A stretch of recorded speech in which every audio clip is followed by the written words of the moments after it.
so much for coming tonight, and I mean that seriously. Writing and performing comedy at Villanova is my favorite thing to do in the entire world, and I know a lot of the performers tonight feel the same way.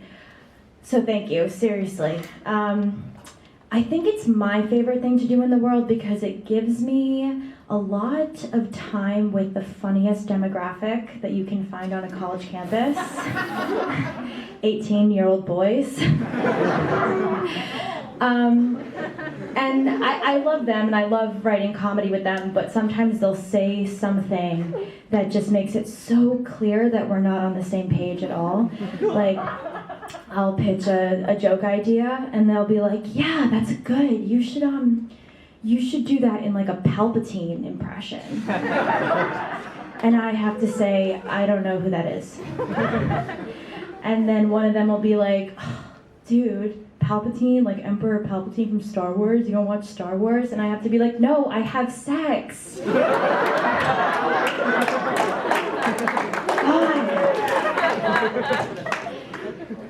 Before we move on, now that I have you all warmed up, I have to get serious with you guys for a second.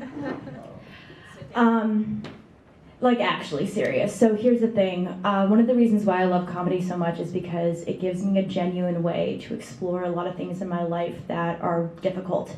One of those things is my mental health and specifically my tendency to struggle with suicidal thoughts. And I know it's not fun to hear about or to think about, but I have to make these jokes because I once struggled with these thoughts and I don't anymore, and that's largely in part to the fact that I've been able to laugh at them. The second that I started laughing at them was the second that they stopped having power over me. And now I am going to try to dig my set out of this weird hole I just put it in. So let's talk about suicide. Woo! Suicidal thoughts are less about wanting to kill yourself and more about having a brain that's trying to kill you. Sometimes I like to picture that like my organs are at like a shareholders meeting and my heart stands up and he's like, all right guys, I don't know about you, I'm having a great time, I could keep doing this, I don't know, like at least another 50 years, all in favor, say aye.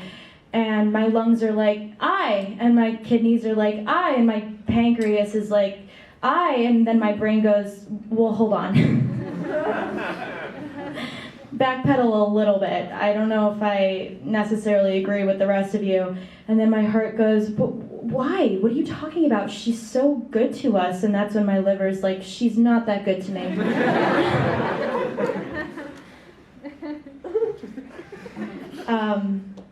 But here's something else I've realized from having suicidal thoughts is, does anyone listen to true crime podcasts? Yeah, okay. I listen to a lot of them, and I need you guys to stick with me here, okay?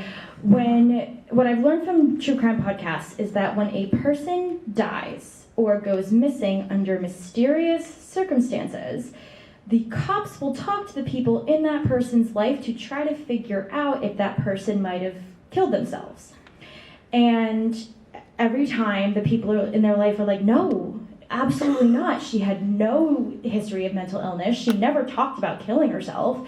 And the cops go, oh, okay, cool. And then they go look for a murderer.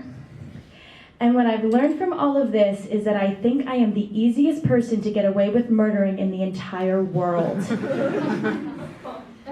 Because like if I go missing tomorrow, the cops are gonna like come to you guys and ask you questions, and you're gonna have to be like, yeah, she did talk about suicide during her stand-up comedy set. And the cops will be like, case closed. Like someone could hit me with their car and they'd be like, I think she somehow hit herself with that car. Doesn't seem like it should be possible, but I wouldn't put it past her, that bitch was crazy. Olivia, I'm kidding. I'm just joking. Olivia's my academic advisor who I invited to this show. She had no idea what she was getting into, and if I don't promise her that I'm kidding, she's gonna have to write some difficult emails come Monday morning. We'll talk about it on Wednesday. Okay, so I'm sure that you guys will all be really happy to hear that I'm in therapy now, right? Makes sense. The one thing that my therapist told me is that I have to get more comfortable talking about uncomfortable things. So I have some stuff to admit to you guys. Yeah. Ready? Okay, number one. Back when we were still in Zoom classes full time, whenever I was in class and my professor would call on someone that I thought was annoying, I would just mute the Zoom call for like 30 seconds. Like at least until I just like saw their mouth stop moving and their like little corner on the screen.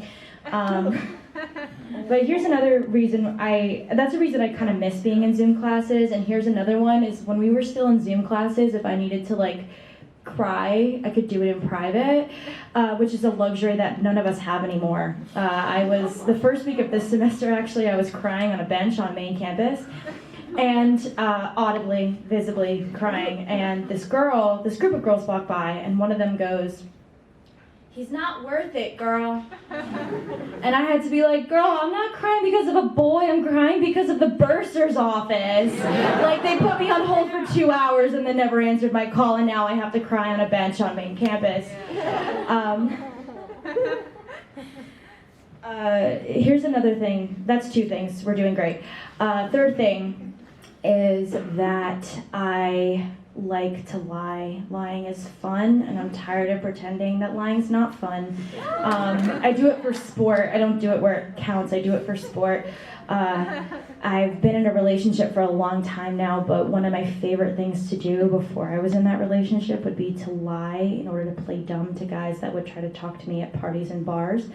And like one time this guy came up to me at a bar, and I managed to fully convince him that I had no idea who Tom Brady was. Like I was like, I've never heard that name before in my life, and he was going crazy. It was driving him crazy, and I said, "All right, well, pull up a picture. Maybe I'll recognize him from a picture." And he pulled up a picture, and I said, "Oh, Giselle's husband?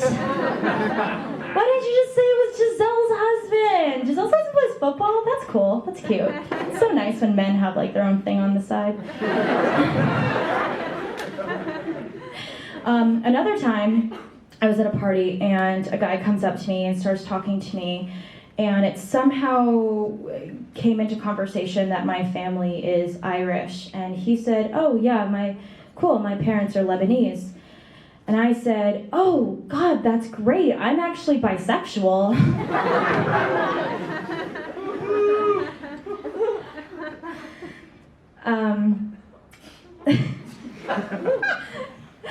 So I think my favorite place to lie for sport, though, is at work. I work as a server at a restaurant, and one of my responsibilities is actually interviewing people that come into the restaurant and apply to be servers. And it's very boring unless I lie the entire time. One time I was sitting down with this guy, interviewing him, and I said, well, here's the thing, dude. Our management team likes to do a lot of surprise random drug tests, so I'm supposed to ask you if you can pass a drug test. None of that is true. But he looked really confused, and he went like this. I don't know, like, would it be like multiple choice? And I was like, "Nah, dude, like you'd pee in a cup and then we'd use the pee in that cup to figure out if you use drugs." And he went, "Oh, okay. Yeah, I could pass a drug test." And I didn't hire him.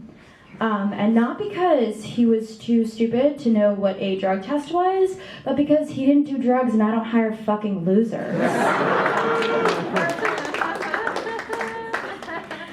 So I told him, I said, "Listen, dude, you didn't get the job." And he said, "But wait, give me one more chance. I can try drugs." And I said, "Do or do not, there is no try." It's pretty good for a sex haver, huh? All right, guys, thank you so much. And this is great.